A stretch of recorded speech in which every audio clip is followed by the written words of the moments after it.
Alrighty everyone, welcome back. We are now getting closer to the end of October, and with each and every passing week, we are not only getting closer to Tales of the Jedi, but also we are getting very close to other shows out there for 2023, such as, of course, Mando Season 3, the Ahsoka Tano series, and a whole lot more that's about to debut and be announced as well at next year's Celebration event. This is Mike Zero. Make sure to subscribe if you are new to the channel for future Star Wars updates. Also, by the way guys, make sure to drop a thumbs up on this video to support the channel. I thank you also very much for the kind support. It is greatly appreciated.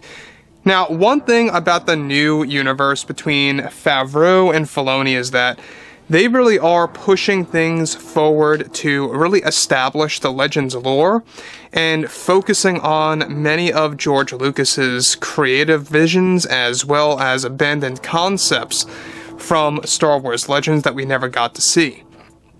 So let's just make things clear also over the fact that as of right now, Disney executives are allowing Jon and Dave to do whatever they please, and everything moving ahead with all these new shows besides the Acolyte and Skeleton Crew are 100% in their creative control, which is nice because that goes to show you that there's going to be a lot of great things on the horizon, a lot of great things that FAVREAU and FILONI are brewing up behind the scenes to really establish the proper lore that a lot of fans have been waiting for.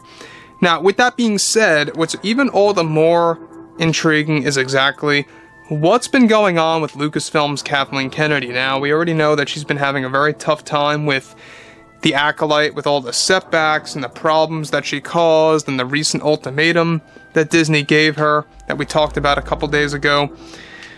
But also there's something very interesting that she told the fans that the fans are not really going to like and are going to view in a very negative sense, because she begins to really kind of showcase how she thinks about George Lucas. Let's jump into it.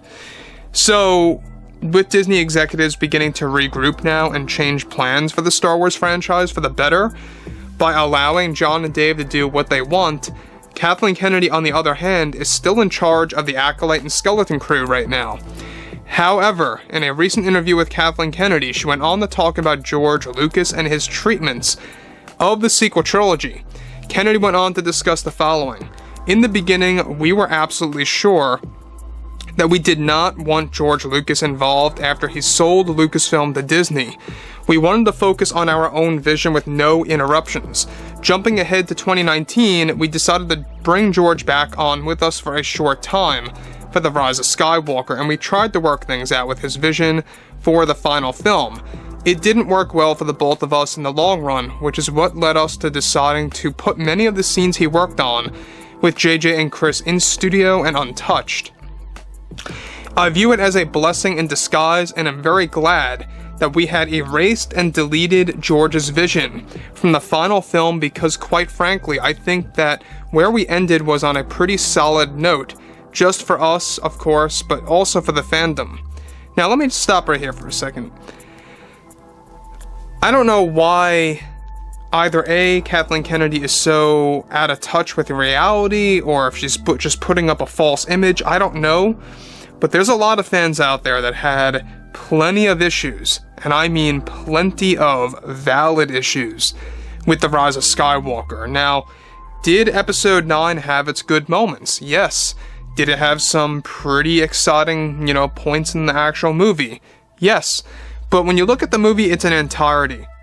It's really just not all that well put together. It's just not. I'm sorry, but that's just how my view on things. It really focused on two different aspects that were out of place, and we'll talk about that maybe at another time, but the sequel trilogy as a whole, you can tell that The Rise of Skywalker at a halfway point was kind of like damage control to some extent.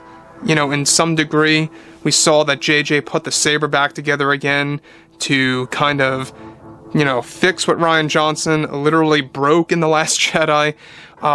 That's just one little example there, by the way. But moving to the next thing here, I'm actually rather stumped why Kathleen Kennedy is putting it out there that she is proud and very happy that she erased and deleted George Lucas's vision for episode 9, and that she believes that if she were to have kept those visions in place, that episode 9's fate or final outcome, whatever have you, wouldn't have been all that great. I just don't know why you would want to make that public, but anyways, this is the main reason why. George did not attend the premiere of episode 9 and absolutely refused to. You guys may recall that George did not show up at the world premiere. Everybody was really shocked. Everyone's like, where's George? Where'd he go? This is the final film in the Skywalker saga, or at least that's what they were trying to market it as at the time. Now they're working on extra films that will extend the saga. We'll talk about that too. But with George saying that, of course, in the beginning, way in the past, like 2014, that he was not going to get involved, he was not going to intervene, he's not going to, annoy Disney or anything like that. But in the end, he wanted his creative, processes or his visions to be involved. And Kathleen Kennedy is proud that they deleted and erased some of his ideas for episode 9. Moving on. She goes on to say, regardless of what you hear from the fans, I would advise to not listen to the toxic minority that only creates this false narrative of us.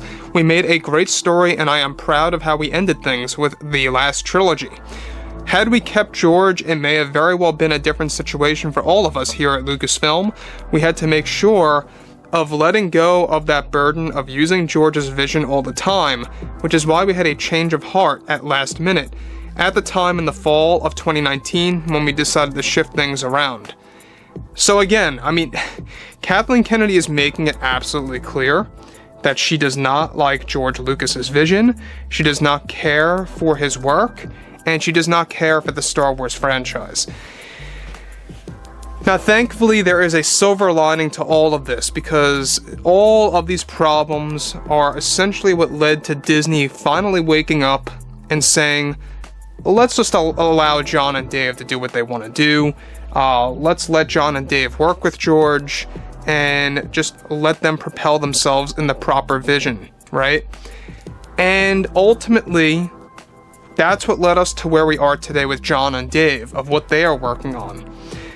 Now, of course, they could have just done stuff like this from the very beginning. I get that. They wasted a lot of time on a trilogy that never really had a plan. Even J.J. Abrams admitted to this.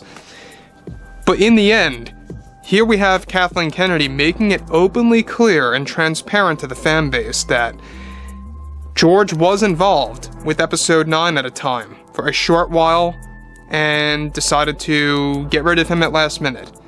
That really is like dangling a carrot to the fans, just by saying that. And I don't know why she puts it out there like that. I don't know why Lucasfilm, Kathleen Kennedy tend to actually do stuff like that. But I digress. Where we stand today, there is a light at the end of the tunnel, thankfully, by John and Dave and what they're working on for 23 through 25 so far.